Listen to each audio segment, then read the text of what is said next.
She lived, but they gave her a breast reduction. Did you guys notice? No, I wasn't paying I attention. mean, she was laying there and it was just like flat as a board. I'm like, what happened? It's malleable. It's not like. Oh boy, are they?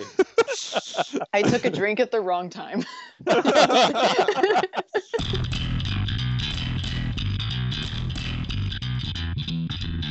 Welcome to the Macross Delta Recap Show, episode 25. This is EXO, along with the magical girl that is the she in Shibari, Celia Rose.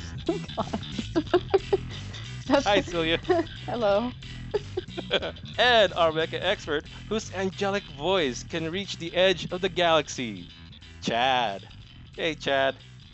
Yeah, hey, how's it going? Hey, how you doing? Like the opposite of angelic. Have you ever heard an angel talk?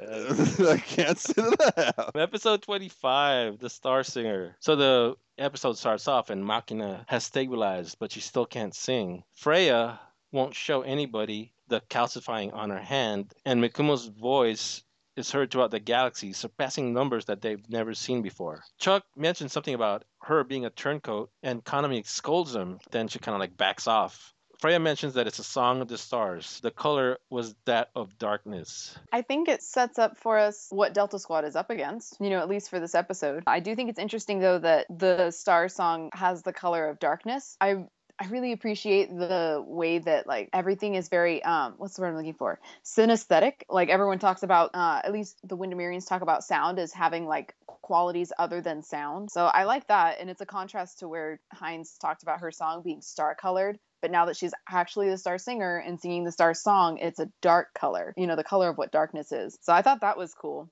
But other than that, it gets us started. Yeah, it makes me wonder what the actual point of the Star Singer was 500,000 years ago. Yeah, actually, that's a good question. Something I actually hadn't considered before. But you make an excellent point. Yeah, I'm not really sure what that would be. But I mean, obviously, I think it's plot relevant to this show, and that's all that really matters. But yeah, it would be interesting to understand exactly what the role of the Star Singer originally played. But here, yeah, this is just setting up the stakes, sort of picking up now that we've got the crew back aboard the Elysion, and it's just a little bit of exposition. This is what's going down. This is what's this is what we're at as far as our situation, and this is what we're going to do going forward, kind of thing. So it's kind of cool. I don't understand yet why she's hiding her calcifying scars from anybody, except maybe she's thinking that maybe if they know, they might take her off the front lines. They might not let her sing, and she's got to give her all, and she's got to be there for everybody. So I think maybe that's why she's not revealing anything to the rest of the team as yet. Yeah, my take on that was that's something that they don't really have a cure for, or else they would have figured out how to save mostly all of Windermere's population if they could reverse that condition. So she doesn't want either what you said, or she doesn't really want to worry anybody unnecessarily. I think it's probably that, where she doesn't want to make anyone worry. But I don't know if anyone understands what the Icy Crusties mean for the Windermerians.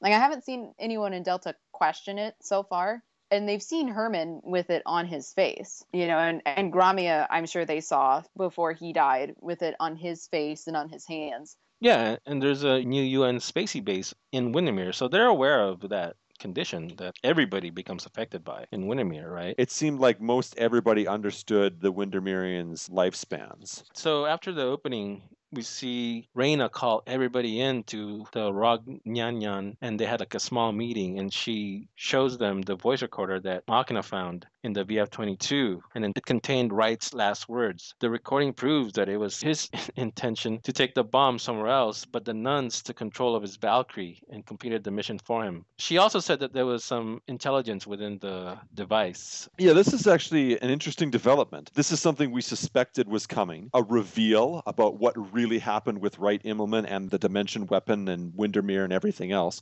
So we do get that. It just turned out in a different way that I wasn't quite expecting, which is good. I like that. Yeah. I'm always pleased when a television show can throw me for a bit of a loop and go in an unexpected direction. I never considered the possibility that Wright Immelman was on the mission and then decided not to go through with it, and then the UN Spacey sort of decided for him using some limited remote controls, the craft craft and the bomb itself. So yeah, so that's interesting, but it also fulfills the character's faith in Wright Immelman from the previous episodes, where they wanted to know our main heroes, basically Freya, Hayate, and Mirage, wanted to know the truth about what really happened and challenge the Windermerians, all the aerial knights and stuff on that.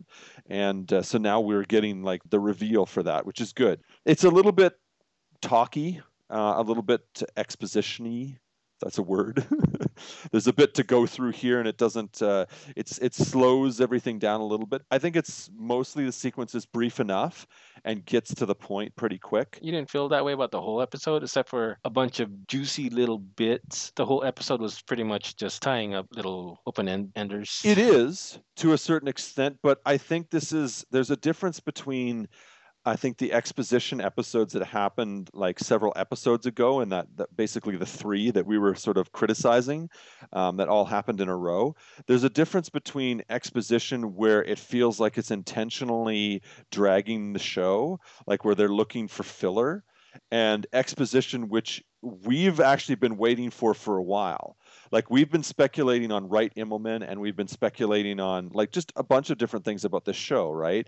And we're like, okay, well, we want to know exactly what happened with these different things. And this episode actually sort of confirms some of our theories, and other ones, but just in different ways, right? And that's good stuff for me. I mean, I know it might not exactly be as surprising as we were hoping it would be, but it's also like, this is stuff we've been speculating about the show for a while. So we want to see these answers. We want to hear these words. So that's exactly my problem with it. I mean, okay, this is stuff that they should have. No, you're 100% right. But my problem is this is stuff that they could have given you within those 3 episodes that they wasted time on. And then now we have 1 episode left, and it feels like there's still a lot to settle. Fair enough. Yeah. Makes me scared for the last episode. Yeah, I think I would agree with the time crunch. Like, I really liked this segment with Wright Immelman. I get stuck so much on, how the show is dragging out some of these mysteries and we're not getting payoff, that when they did reveal, like, that Machina found the black box of the plane, basically, I was like, oh, right, that's really smart, I'd forgotten that was a thing, and that would be a possible way to find out what actually happened. So I thought that was pretty cool, and I like this sequence as a whole. But, in terms of exposition for the entire episode, like, I liked this portion, but I didn't particularly care for Belger's second PowerPoint. You know what I mean? Like, there are parts of it that I was like, cool, this is awesome. So I felt exactly the same way. Yeah, this one I liked, but then again when Belger shows up and it's like, oh god, here we go again. I really don't like those superhuman, anime characters that come in and just lay exposition down for everybody and tell everybody for some mysterious reason. But I'm not going to tell you why, and you're never going to learn. You just have to accept that I'm all knowing, all seeing. And I only once, but twice this episode. Yeah, and I really don't find anything interesting or compelling about those characters. By the way, that's not the black box. That's just a voice recorder that Immelman was using. And he also used it to, I guess maybe it's even like a camera or data storage, because he had all those horticulture info in it. Ah, see, I thought it was like, because they said it was data that they recovered from the plane, like Machina found it. Yeah. So I thought it was like the black box. That was the first thing I thought of was, That's what I thought too without the subs. But yeah, I mean, I liked it. I thought it was a great sequence as a whole. I really like this feeling of closure that we get on the Wright Immelman segment of the story, and the way that they go about doing it, that, Wright was thinking about his son to the very end, and you get more of that at the very end of the episode, and I thought that was a nice way to close that portion of the story. So I think this contributes to that, and I appreciate it. Rest of the exposition of the episode, I don't really care for. But I think Belger just kind of leaves a bad taste in my mouth anyways, because every time he shows up, it's to tell us stuff that we already knew. Like, the first thing out of his mouth when he shows up is, Mikumo's the Star Singer. Well, no, duh. Yeah. That's what we found out in the last 10 minutes of the previous episode. Yeah, and Freya tells them earlier that she was the Star Singer. That was the whole point of the opening scene. All right, so speaking of Belger, he arrived on the Elysian and confirms that Mikumo is the Star Singer. And concurrent to this scene, we see the Windermerians. Heinz is revealing the same thing to the Aerial Knights. Belger tells the Delta Squadron that songs are a weapon. Okay, so what's even worse is that Belger knows once Nuns enters the Starwind sector, because they said like, well played, Lady M. And then Royd at the same time, because he finds out the same information, is all like, ah, Belger, you're too late. And I'm like, okay, guys, what is I this? What know. is this turning into? That actually kind of makes me curious what kind of, because it's another triangle. We've got another triangle here within the show. Oh, but now I'm kind of curious, like, what kind of cat and mouse game is going on between the three of them? And I kind of wish that there was more time to see exactly what was going on between the three of them to have that kind of reaction.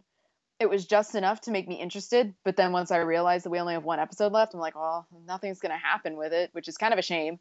But yeah, that was it was kind of goofy, but it also caught my attention. I did think the editing this time around, though, where they're divulging that information, was a little bit better than the episode where Belger talked for 25 minutes and it was intercut with Royd also sharing similar information.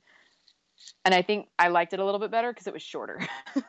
Yeah. I don't know if it was actually cut better, but the fact that it wasn't as long made it a little bit more tolerable. What did you think of Heinz strip show? That actually I thought was kind of important for the Knights to know, because Bogue was, for one thing, Bogue was being a turd, and he was protesting the will of his king. You know, his king is saying, we're going to use the Star Song to reach the galaxy and rid the galaxy of the new unified government. And of course, Bogue is being a shit and is like, no, they should hear the Song of the Wind because it's Windermerians that are doing this, you know? Basically, Heinz, I think, has had enough and is showing him, like, look, I cannot physically keep up with this anymore. So listen to Royd, we're using the Star Singer. I mean, none of them knew, I think, except for Keith. You know, Keith and Royd are the only ones that know about it. And so now they know, and I think that's going to be a motivator for them, especially the Knights that are much more gung-ho about representing their country. I'm thinking Bogue and the twins especially.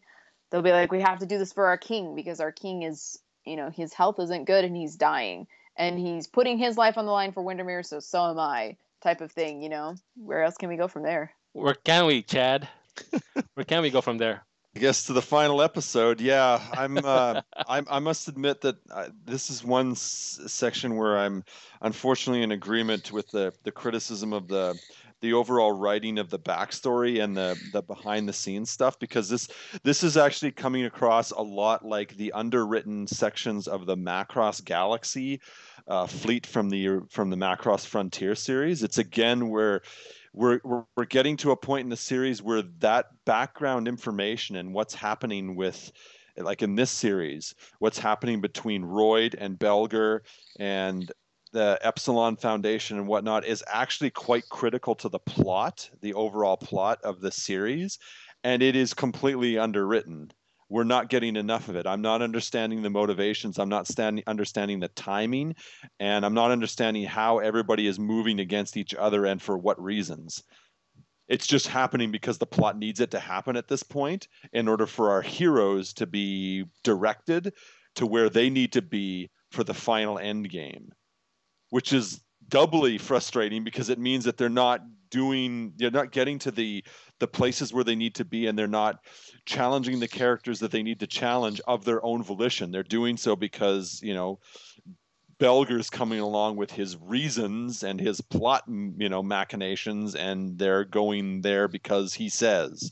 It's not working out so well, that particular part of it. Just I really hate to be coming down on Belger because I don't want to, but at the same time it is feeling like a bit of a misused sort of character, and you know, it keeps coming back to that criticism again you just had here earlier, Alex. We're talking about, you know, it would have been great for those 3 episodes if they concentrated on stuff like this, you know, and told this story and gave everybody motivations and fleshed them out a little bit more, so that by the time we get to an episode like this, we can at least follow along. We don't necessarily have to be emotionally invested, but at least we can follow along and we can understand why the characters are doing what they're doing properly, right? And why this is happening at this point in the story. And we talked about this last week also about Belger. They just use him every time there's kind of like this roadblock on the script, right? And it's like, what do we do? Oh, let's get Belger. He's not doing anything. They really push it on this episode, I think. I'm thinking that this show should have been like 23 episodes, where they could just get rid of a lot of the crap and just had that fast movement that the first half of the season. Maybe not I even don't like know. 23, but maybe taking, because the information that they gave us in Belger's PowerPoint is actually kind of important. Like that the Star Yeah. Singer can only be controlled by the Royal House of Windermere, The star stage appeared on Ragna, and that's for the Star Singer to sing there. By the way, Ragna and Windermere must have working protoculture stands, or their plan will not work, and the Star Singer song is not as effective. So those are things that are actually pretty important pieces of information to know about the Star Singer and how that's going to affect Mikomo later. I just wish we got it earlier. So that way it's not crammed in this little 8-minute section of Belger just talking. And why couldn't it have been given to us something better? You know what I mean? Yeah, like why couldn't it have been something that their characters discover? Yeah. Maybe not the main characters, but even the secondary characters. Like, why couldn't it have been something that Captain Johnson and his crew figure out, or Arid or Kaname or something like that? Like, why couldn't they have been some time been devoted to something they do, and then they discover this and then can relay it to our characters? Because then it not only does it allow our heroes to feel like they have way more agency in the story that they're participating in, it makes them feel more intelligent and capable. And it gives credibility to the fact that they're actually going to do something to achieve something in this story, rather than just have it handed to them by some Deus Ex Machina kind of thing, right? The 3 episodes where we complained about like all the exposition and that the story wasn't really going anywhere, it was just like treading water. It would have been great to do some of this, to have a sequence where either some of the secondary, some of the supporting cast of characters could figure out this information, or our primary cast of characters could be given some sort of mission that would help them discover this. And then, just so that the audience didn't forget, periodically we could come back to it with some discussion between characters, or a little bit of research by some of the other flat characters in the Elysian's crew. But it just would have been better. It's a lost opportunity, and I think it is being sort of like thrown at us here at the very end. Now that we have talked about that over and over, there was, I just really, every time a Belger presentation comes up, I just start dreading it. It's just rage, yeah. Like, he shows up and I'm like, oh no, not this again. Yeah. Not to mention that, they actually have a Windermerian in their team that could actually reveal this stuff. I know that she doesn't know this within the story, but they could have used that character as somebody that knows, like, the myth and all that stuff that they could have figured out just from talking to her, or acted as a link. I actually don't understand why they didn't use her, like, in general. Yeah. I think you mentioned this like the beginning of the season, like whether she's a spy, or they could use her as an insight to the Windermere culture. Yeah. Then they totally didn't use it. Instead, they had Belger. I promise there are parts about this episode that we do like. Yeah. This is just not one of them. Yeah. Well, that's what I want to say about this episode. Maybe I'm affecting you guys. Overall, I wasn't really that happy about the entire episode, but there's enough little, like I called it before, juicy bits that made it worth it. But as the episode before the last, the penultimate episode, it's just weird, the placing of all these reveals. Maybe they'll make it work. Maybe they got something, maybe it's a 2-hour last episode. Okay, so after this, there's a bunch of small scenes. There's a lot of these small scenes throughout this episode that don't really affect the story, but they're just little, kind of like, I don't know. They're not even like slice of life. But I'll just go through them, and then you let me know if you want to talk about them. The first one is Keith and Royd flashing back to their childhood. And then there was another scene with Freya, Machina, and Reyna. I guess they were just checking up on Machina, and then Reyna's like, I'll stay here with her. And then Mirage runs into Freya and asks about her hand. But they don't really have a conversation. It cuts to the scene with Royd and Mikumo. Yeah, I really liked the scene with Keith and Royd. So I know it hasn't been developed very well in the series in general, but I really like the idea of these two childhood friends that have, this wedge between them. But regardless of it, they're still doing things together still. Like, even Keith says, I don't like what you're doing, and I don't like how you're doing it, but at least I know you're being honest. There are no lies in your rune, is what the sub says. And the image of them standing in front of the window of the Sigurd Valens with their color contrasting uniforms was, I liked that image. And Royd is talking about their first flight together and how they spent so much time together. I really wish it was developed just a little bit more, so it would mean a little bit more to people maybe don't care about their relationship as much as I do. But I liked that. I liked that idea that there were these two characters who had known each other since they were young boys, who did everything together, that even though they didn't see eye to eye and eventually ended up going in two different directions with what they were doing, are coming together now for this final fight. And I like that concept. The show didn't handle it the way I would have liked it, but I still like the concept. I don't really care for that relationship, actually. Yeah, Yeah, see? I think it's another part of the show that's been very underwritten, and I Yeah. don't really understand the motivations of the two characters, because I just don't think that we've been given enough. I think there is a version of this story that works. I don't think we're seeing it in the show. This scene is definitely not earned for me. I feel confused and like uninvested when I watched this scene with the two of them. I mean, it's animated very nicely, and it's what they're Yeah. saying is actually pretty cool. And I do like the flashbacks to their childhood, especially because it reminds me of Isamu and Guld from Macross Plus, where they also Yeah. have those two sequences where they're flying together and they're just kids, and it's just like it's just such a beautiful like sort of way to show things, and it's always something that's worked really well for me, and I do like that about this. But like I say, I just don't think that this moment is earned at all. The scene itself is nice, like the visuals, but the conversation wasn't that great because it was just a reverberation of that conversation that they had before, where Royd says to well, he doesn't say it to Keith, but as soon as Keith leaves, I wish I knew which sky you were flying. But it was the exact same thing. Like they just didn't know where each other was. Yeah. It just echoes that conversation, and I just didn't feel like Yeah. we needed that again. Again, yeah. All right, so back to Belger. So he comes on the comm with the Delta Squad and explains why the Star Shrine appeared on Ragna. And then he drops this weird rumor bomb on them about the Mega Road. And then afterwards, there's a small scene where Arid and Konami are kind of like talking about after the war. That was kind of like a weird, awkward scene. I'm not so sure what to make of the drop about the Mega Road 1 yet, because I always thought that Kawamori was done with the Mega Road. Mm-hmm. So when he's hinting that, oh, well, we received a transmission from the Mega Road at this time, and oh, so conveniently, Lady M appeared around the same time, that I'm like not sure what to make of it yet. But I'm also getting to a point where I don't really care that much who Lady M could be anymore.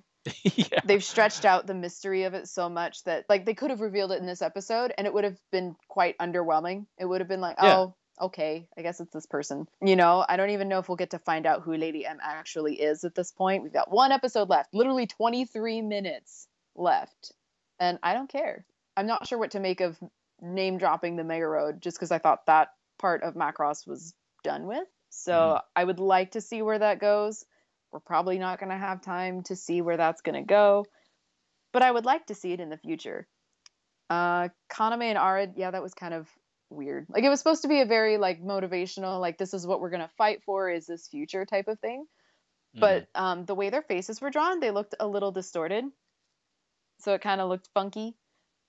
And the way that they placed Kaname and Arid in a couple of the shots looked kind of like an awkward high school confession.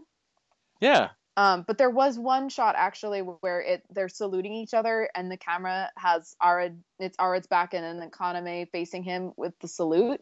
I did like that because it was a little bit of a visual throwback to the time when they first met and started working together. So I did like that. The rest of it was okay. Yeah, that's just kind of my feeling on this episode in general, is I liked this little bit and the rest of it was okay. So I don't know what else I can say about it. I actually kind of liked it. Against my better judgment. I think that I think that if they decide to actually include any of the Mega Road characters from Super Dimension Fortress Macross in this series, it will be a failure. But if they actually just reveal that it's Minmay or something like that, but never actually show her, I think that will be effective. Because in a way, yes, they are, sort of introducing these characters and saying, yeah, they're still alive or something like that, instead of the unknown fate that we've had all these years. But it's like, if we never see them, it would be great because it's sort of like the shadow of, the original Macross is still looming over every Macross sequel that's ever made. And I think that might be kind of what they're going for with this. It might be something like where Kawamori is saying, what, every series I make, everybody asks me what happened to Hikaru, Minmay, and Misa. maybe this is sort of like him acknowledging that that shadow still exists over all of Macross, no matter what, show they make next. So I think that might be something cool that could happen. And I know I just want to acknowledge too that this has got a lot of people excited as well. I know a lot of the fans are going crazy. Like Facebook has been pretty nuts with posts about this, and Yes.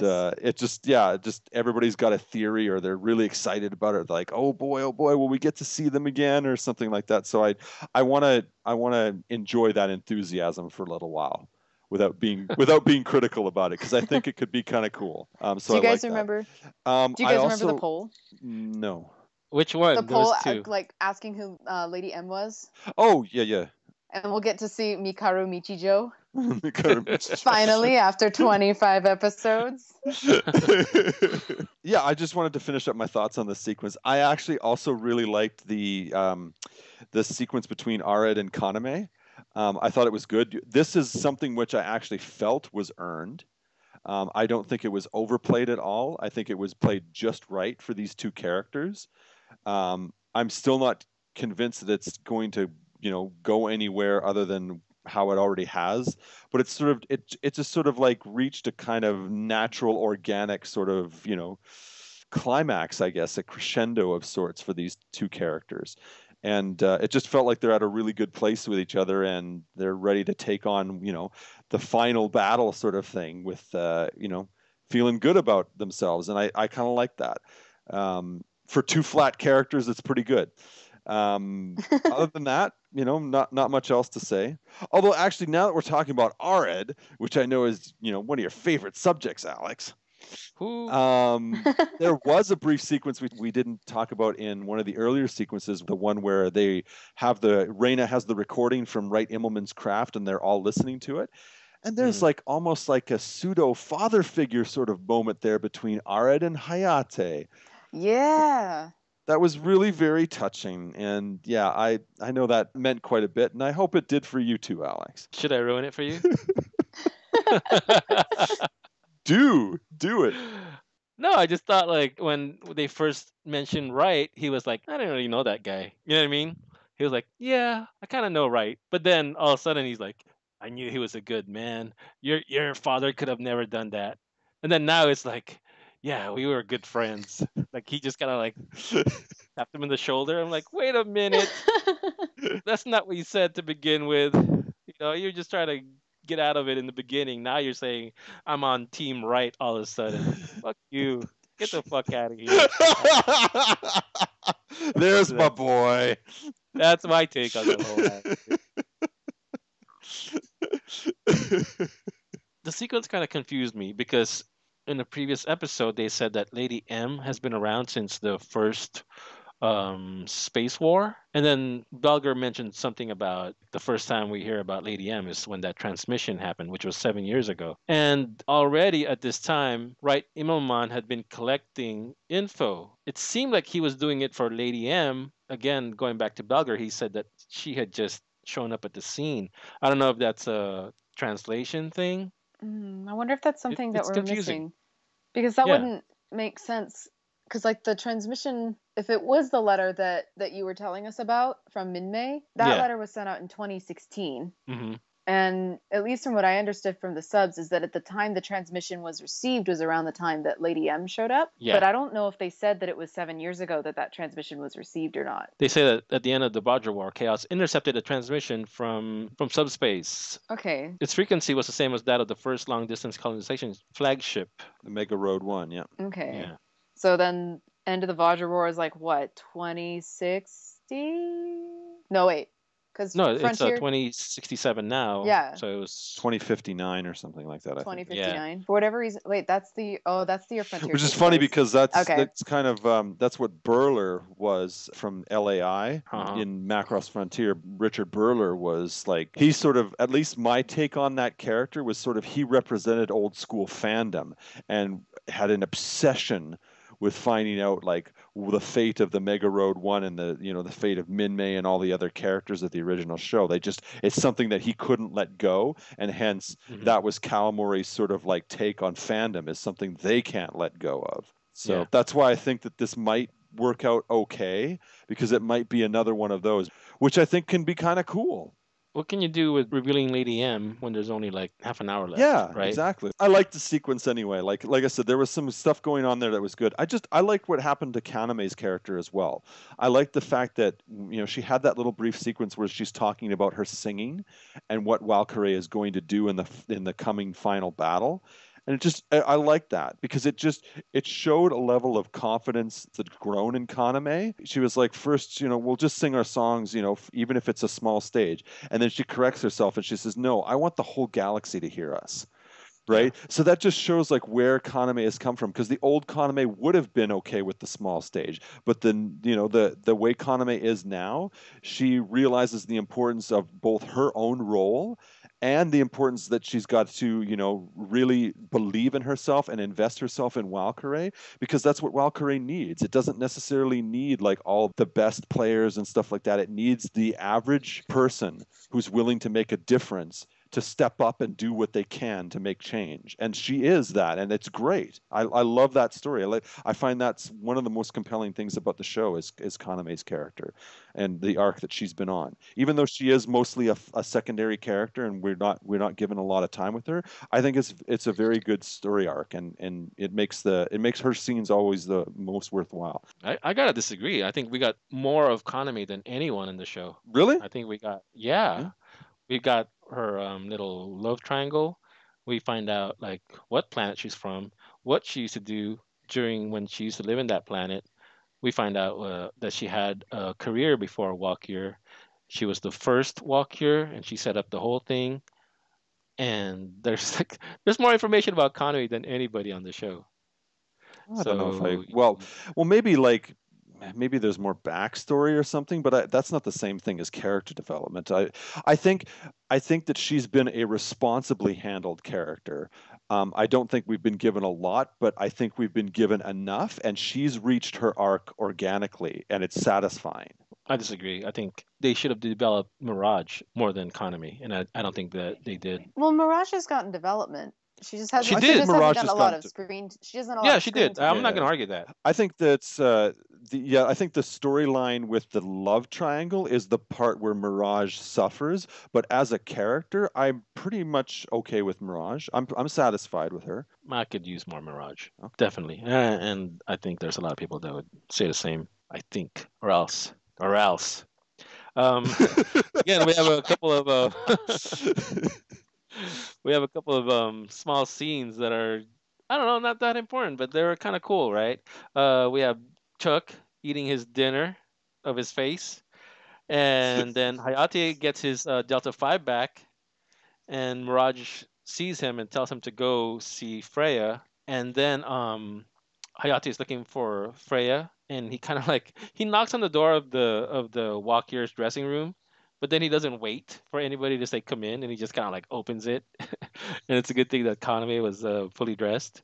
But during that scene, she was talking to the bracelet, and she was just I don't know, she was saying goodbye or something. No, that's so good. Celia, what do you think of that? Okay, so she says "ittekimasu," and I actually learned this before I went to Japan.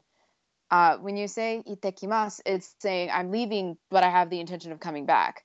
So, like, if you watch other shows that maybe are slice of life, and you have a character that's like going to work or going to school, before they leave, they'll say "ittekimasu," and then there's an actual response that someone else says that's like, safe, come back safely or something like that. I can't remember the actual phrase. So I really like that she was looking at Messer's bracelet and saying "ittekimasu," like I'm going, but I will be back. That just really tugged on my heartstrings in that moment, and I think it's because I understand the meaning of the phrase. So it's not just goodbye, like it's saying that to Messer's bracelet, and then the history that they have and how this Kana Messer ship has wildly developed on the internet and not within the show because Messer died. Yeah. I really liked it. It's probably not as impactful of a scene as I felt it was, but I really liked it. It had my heart. And so did Chuck in the lunchbox. That was really sweet. His little siblings made that. And he's like, just like Marianne made. And I'm like, that's so nice. They were small, but I liked it. So what makes Itakemas different from See You Later?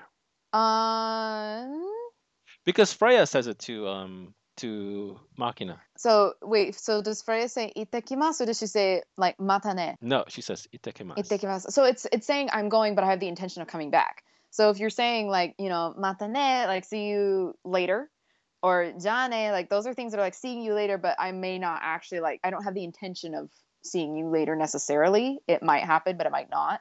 And then like sayonara is farewell, like this is a final goodbye type of thing. It's a little bit more heavy. But itekimasu has that intention of I will be back. Like see you later. Yeah. So no, not like it's not the same as see you later in English. It's not. It is. No, it's like that's why people use laters or no, because you see can say see you later to someone, but not actually mean that you're actually going to come back and see them later. It depends on how you say it. But that's where itekimasu is different. There's not an English equivalent for it. So I liked it. I thought it was sweet, but I also really like Kana Messer as a ship, even though they'd got like nothing in the show. She was just so into him, like in the first episodes. She just like, to me, and I mentioned it like those first times when we were such noobs at this show. I was just like, boy, she just won't stop with him. She just tries so hard to include him in everything, and he's so standoffish. But no, it's because he was antisocial. Like she didn't even realize that she had some sort of feelings for him or that he had feelings for her until he gave her the bracelet and was like, hey, I have this thing with your song on it, and singing Axia. Like that's really the culmination of her feelings. I don't think she had romantic feelings for him prior. I think she was just trying to include him. Don't ruin my ship. But it's the way that Japanese Twitter has come together with all these fan artists to make all these really sweet pieces about Kaname and Messer that I think has made me like them. Chad, what do you think about Hayate getting his Delta 5 back instead of applying the Shinigami? Yeah, so I liked it. It's great. I mean, I was pretty sure that we knew this was going to happen anyway. Of course. I mean, what else is Hayate going to pilot in the final episode? And then meeting up between Freya and Hayate was also lots of fun. These two characters are always good together. So this sequence was great. Let's talk about that. Okay. They meet up with each other and they're just discussing a few things, and then it's interrupted pretty quickly by a package sent to Hayate. And the package is from his mother, I guess, and it's a bunch of personal effects, and we can see that it's little knickknacks and stuff like that, mementos, some pictures, some letters, that sort of thing, mostly relating to Wright Immelman, Hayate's father, and it just gives them a moment, these two characters, a moment to sort of spend some personal time together with each other. They even like reminisce a little bit about when they were on Ragna. There's a little brief flashback sequence where they're on the beach together, and it's just it's good. I like it. And then of course we have the reveal, which we knew was coming. Where Freya recognizes Wright Immelman as the man who gave her the musical recording device back on Windermere when she was just a child, right? Which is something that we've been suspecting many a time before. So this is just the fulfillment of that. Why didn't Freya tell Hayate? Why wait? What's wrong with these people? Yeah, it's good to see these two characters together like this. I like it quite a bit. So I like it because I like the way that it wraps up Wright Immelman, just his story thread for him in general. I really like, so this is going to sound like super cheesy, and it probably was really cheesy anyways, but when I Oboete Maska starts playing the piano arrangement while they're reading his letters, it's kind of poetic. Yeah. The sky is vast, the stars are many, the ocean is wet. Like, they're things that when you read them initially, you're like, oh, well, obviously these are things that are obvious, but I really liked the way that Wright was still teaching Hayate about the galaxy, even when he couldn't be there to do it himself. Mm-hmm. He's sending him pieces of the places that he's been and saying something about these places and expanding Hayate's view, even though he can't do it, with him by his side. He has his job to fulfill. And I really liked just how that all came together. I think if it was paired any other way, it might not have worked so well. But that song with those letters and then Hayate and Freya on the beach while they're reading it out loud was just super awesome. I liked it a lot. So much. It was good. Right. Yeah. Sing. Just hearing that instrumental of Do You Remember Love was just great. Yep. And they waited to reveal the track list for the second soundtrack until after this episode aired. Because they didn't want to spoil this moment. They didn't want to spoil this song, which is the Good Do You call. Remember Love 2067 arrangement. Oh, nice. That's for these people and their reveals. Jesus Christ. Yeah, this is a good one. This is an awesome one, in fact. Yeah. It's a very good one. Yeah. So is there going to be a Do You Remember Love with lyrics Yes, on the there album? is. It was Yay! leaked. It was leaked on Sunday that it's the 12th track to Walkure Trap. Who's singing it? I don't know yet, but it is listed. Ah. And there is that video. Do you remember that video of Minori Suzuki that was floating around for a while of her singing it? That's why I was like, if it's just gonna be instrumental, because I saw the soundtrack one, the reveal today. I was like, if it's just gonna be instrumental, I'm gonna be so upset because I know she sang it in that video, right? Yeah, it's amazing because when I first saw SDF, I'm a little kid, like stupid little thing. I was just like, seriously, a song is gonna turn. It's gonna wake up all these feelings from somebody. Yes, absolutely yes. Of course it did.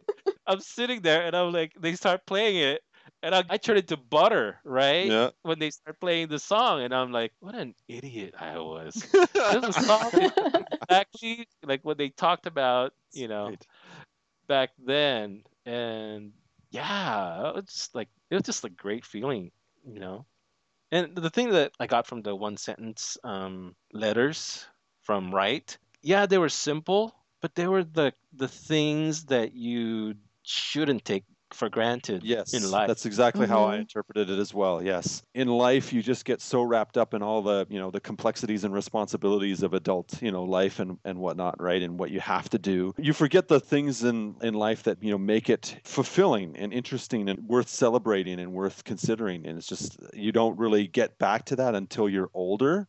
And I think that's what his father was trying to impart upon his son, is that, take the time, because these things are always important and they're always meaningful and they will always enrich your life. So take the time to enjoy them. That's the thing they're good at with this show. They really know how to pull on your heartstrings. Like the emotions are really great when they get to it. Yeah. They did it really effectively on the last part of this episode. I think so as well, yeah. It was so good that I'm actually going to pre-order Walkure Trap now.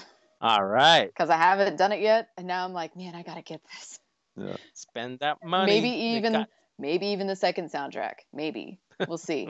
Well, if it has Mikomo's star song on it, then I will. For me, it's actually something to really appreciate, because I've voiced my opinion many times that I'm still not really that big of a fan of the music of this particular series. And so when this came on, I was like, wow, I'm actually considering buying the soundtrack just for this one track, and and hopefully if they do an actual lyric version of it as well. So yeah, so it's pretty good. What do they call you? A fair day fan or what? A fair weather fan, really? There you go. Fair weather fan. Yeah, that definitely describes me for sure. Well, let's ruin this episode with this tragic ending. You mean great ending? That was a really cool scene. It ruined it for everybody inside the show. Yeah, but then in the post-credit scene, Heinz, freaking Joffrey, makes Kumo sing and compels her to make the nuns blow up their ships. That was cool. You like that, huh? I liked it. I did like that it was Heinz doing it this time. I don't think they know that Royd also has that same capability. Yeah. But that was really cool. I liked that it fit in with Heinz's resolve to be rid of the new united government earlier in the episode. Finally, he has some resolve to do something. So that's nice. I also just liked the way that it turned out. We got rid of Lori, the douche-waffle UN spacey guy. So that was nice, getting him out of the way. Revealing that they were coming to Windermere to use more dimensional weapons on them. And the way Heinz said, too, he's like, it's just like them. They haven't changed in 7 years. They're willing to eradicate whatever doesn't fit with their ideas. Fuck those guys. I'm like, whoa, like that was cool. And then the little stars floating around after they blew up that were like screaming, like the ones going, ah! Like that was like, whoa, I didn't think of the sparkles as being like that before, and now I kind of wonder who's inhabiting Royd. Because remember, he got pinged in the head with one of those sparkles. That's where we saw it before. I was trying to think this was there before, but it never really explained what they were, right? Yeah, so if they're the souls of the people that succumbed to the Star Song, now I'm like, who's in Royd's head? Because it went into his forehead. Yeah. But it was cool. I thought it was cool. A nice way to end it, actually, I think, to kind of get us ready for hopefully an action-packed finale.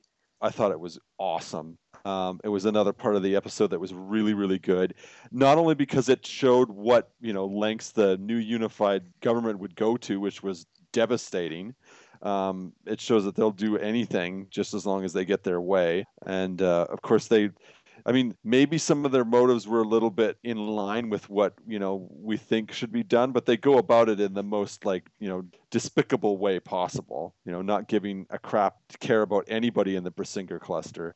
So that's unfortunate. It's a good thing that Chaos is there to actually, give a crap and do something about it. But yeah, that was a pretty awful sort of, plan just to blast everybody with high energy reaction weaponry or not reaction weapon, dimensional weaponry, even worse. So yeah, but it was just the music that was playing while Kuma was doing her protoculture thing as the Star Singer, and the demise of the new unified spacey fleet. As much of a bunch of bastards they are, what happened to them is just equally monstrous and horrifying.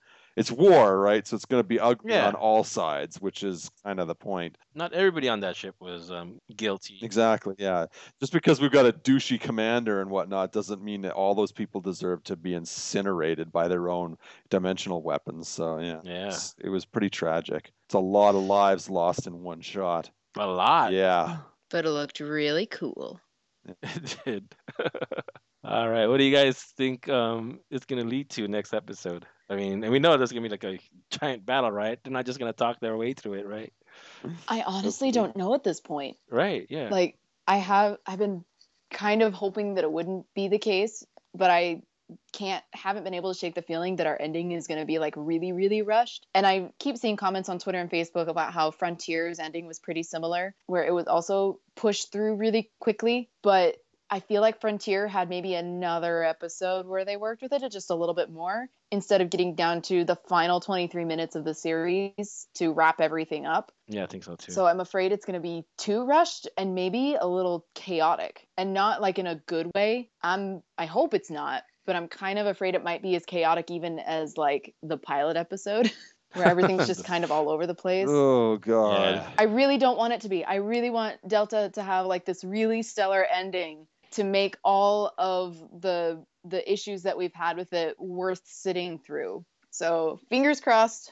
I have hope. I would like it to be this way. Yeah, I'm scared of the exact same thing. Hopefully they pull it off. That's all.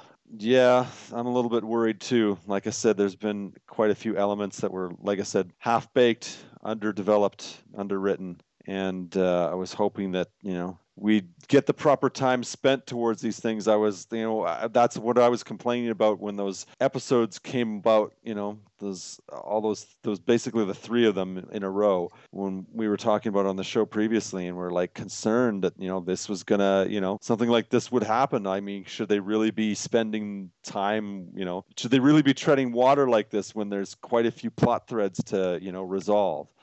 And yeah, we'll see. Yeah, they put so much in the story, and they just wasted a lot of time in the middle of the second half of the season. Yes, yeah. And now it all depends on, like Celia said, 23 minutes. So it's getting down to the wire, guys.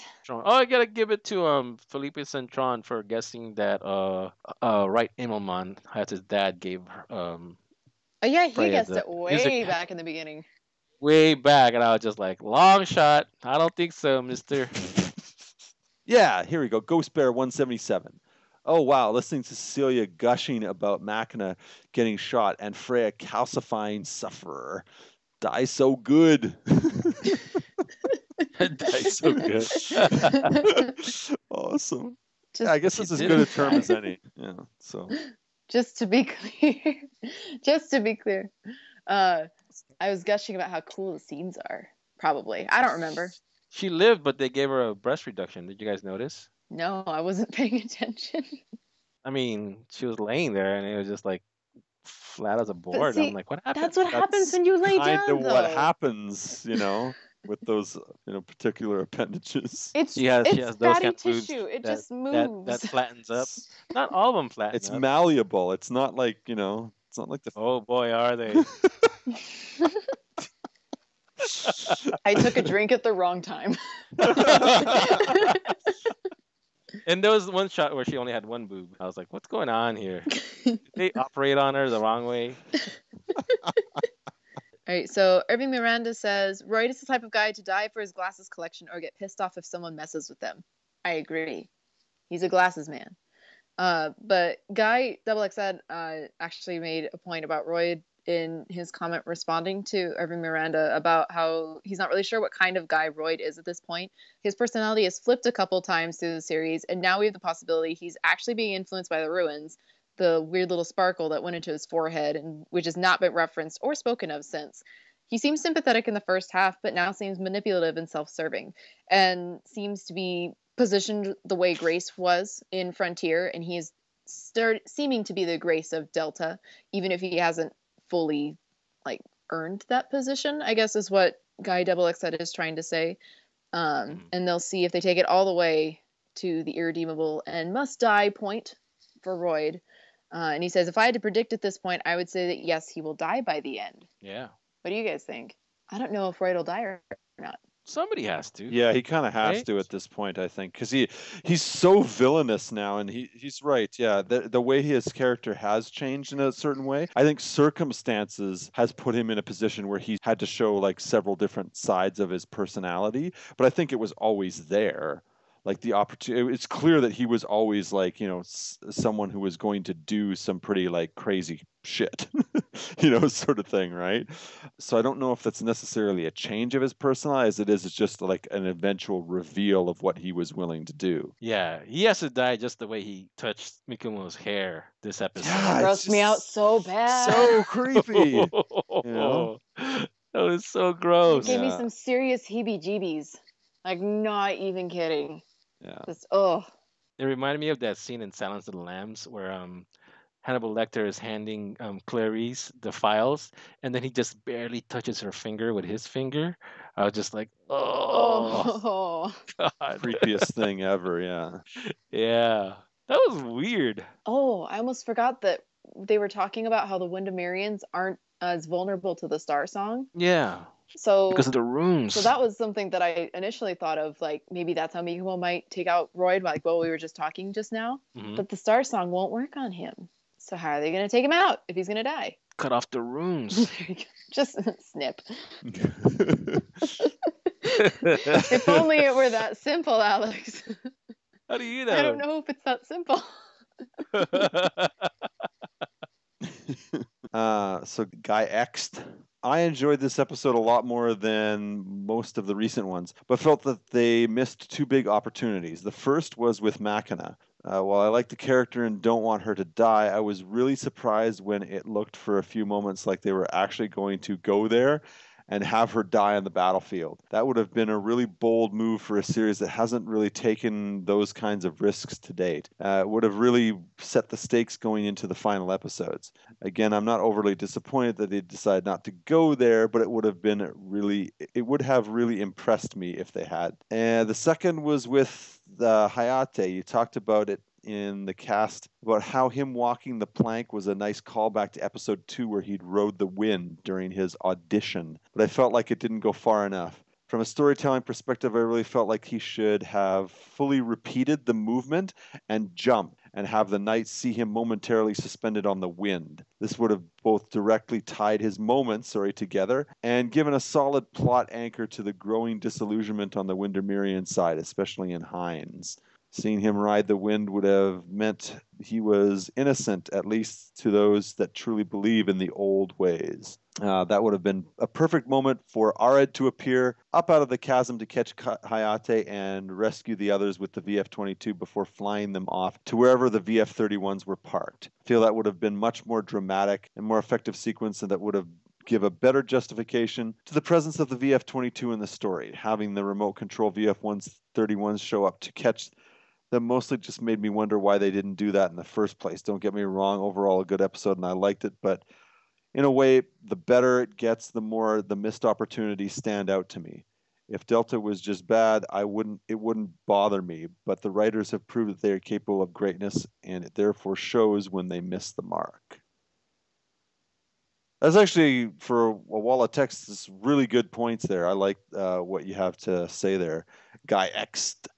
Um, I don't um, I don't necessarily think that Machina's death was a missed opportunity. I think it was played just the way it was supposed to. Again, I think any problems that we have, like with the series not taking enough risks with characters, is a problem with the series, not any problems in particular with like Machina's death, because there's been some other characters that could have been put in these similar sorts of situations and, met grisly fates or whatnot. But I don't think that, after the original, there isn't really all that much, death as far as characters in the Macross stories. I mean, we usually get like one big one, I think, and that's it. Yeah. So other than that, I don't think we're supposed to be expecting much. Like in Frontier, we had Michelle, and in this one we have, or Mikhail, I should say, Michelle or Mikhail, whichever one you prefer. In this one, we have Messer, kind of thing. That's the sort of the big death. And I think that's pretty much all that they do with shows like this. And I agree, it is a little bit safe, but that's kind of what we have to expect. So I don't want to come down on Machina's brush with death as like the problem, when it's like something that's more overall story. What you can and can't expect from a story like Macross Delta. The second part of it, yeah, I suppose you could have done that in a different way. I'm not sure if it would be any less or more dramatic. I liked the way it played out in the episode personally, but to each their own. It does sort of give a little bit of a plot sort of contrivance to have them wait until that moment. But I think what we're led to believe, at least, maybe the animation didn't do a good job of it, because I remember the three of us were sort of complaining about the fact that once Freya and Mirage made a run for it, they were almost invulnerable to weapons fire while they were running, to their eventual rescue. I think maybe that's the attack by Ared from the VF-22 was supposed to be a bigger distraction than the animation played it out for, and I think that's kind of like why the sequence worked for me. Just use a little bit of imagination, and the sequence as it originally is done works quite well, I thought, and makes sense because they needed that distraction in order to use their Valkyries, to remote control their Valkyries and get on board before they could be shot to death. So I like I said, I think the animation doesn't do quite the job that it should do in portraying that, but I think that's what the intention was. So that sequence worked for me overall. Oh, I'll stand with Guy X. I think it would have been a brave choice. I don't mind that she didn't die, but it would have been really brave of them to kill off one of the walkier girls. Yeah, I mean, it's a cartoon character. I don't care if they live or die, but I think it would have added Oh, it would have added to the story if she did, right? Especially because she has a girlfriend, and that would have been That's some weight. exactly why I care. I saw a comment about Machina for episode 24, and I can't remember Mhm. where it was. It may have been on Twitter, where someone was saying that like Machina should die because she got shot, and then Reina can hook up with Bogue. Yeah, And I'm like, that's a great plot what? point right there. wow, that's some dark shit. I'm like, Even oh for a my guy like me, gosh. that's cold. I'm just like, whoa. Clearly, for one thing, there's nothing that's been revealed to us that Reina is even remotely interested in guys. So I don't know how that would work out for her. Secondly, That's that's harsh. Poor Machina. Why? Like, they already targeted the OTP by having Machina get shot.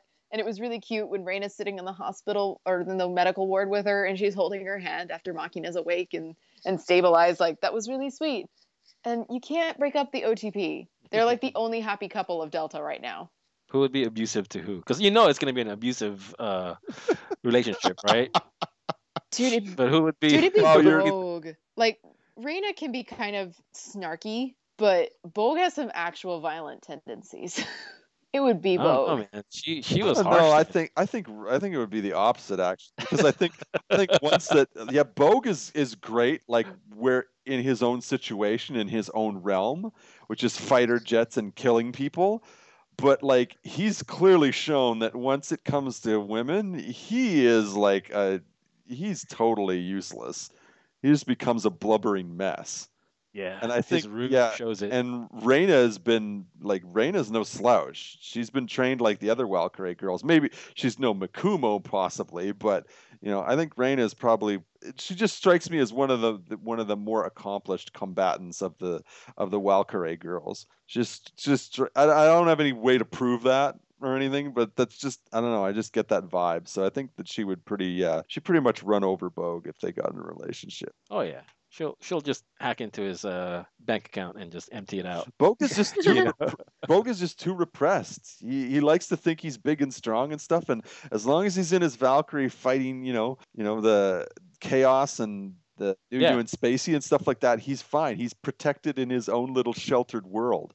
But like once he's outside of that, he's just too repressed for his own good. It will just like he'll just get totally owned. He yeah. can't even I handle agree with both. I agree with both. He'd be treated uh not so nicely, but then he could snap at any time. it. So yeah, anybody that's shipping them is just asking for it. It's gonna be like a tragic end. Speaking of ships, no one responded to our call for explanation about Keith and Mikomo shipping, Yeah, but I that's didn't go seek unexplained. it out either. So From Too High McFly Productions.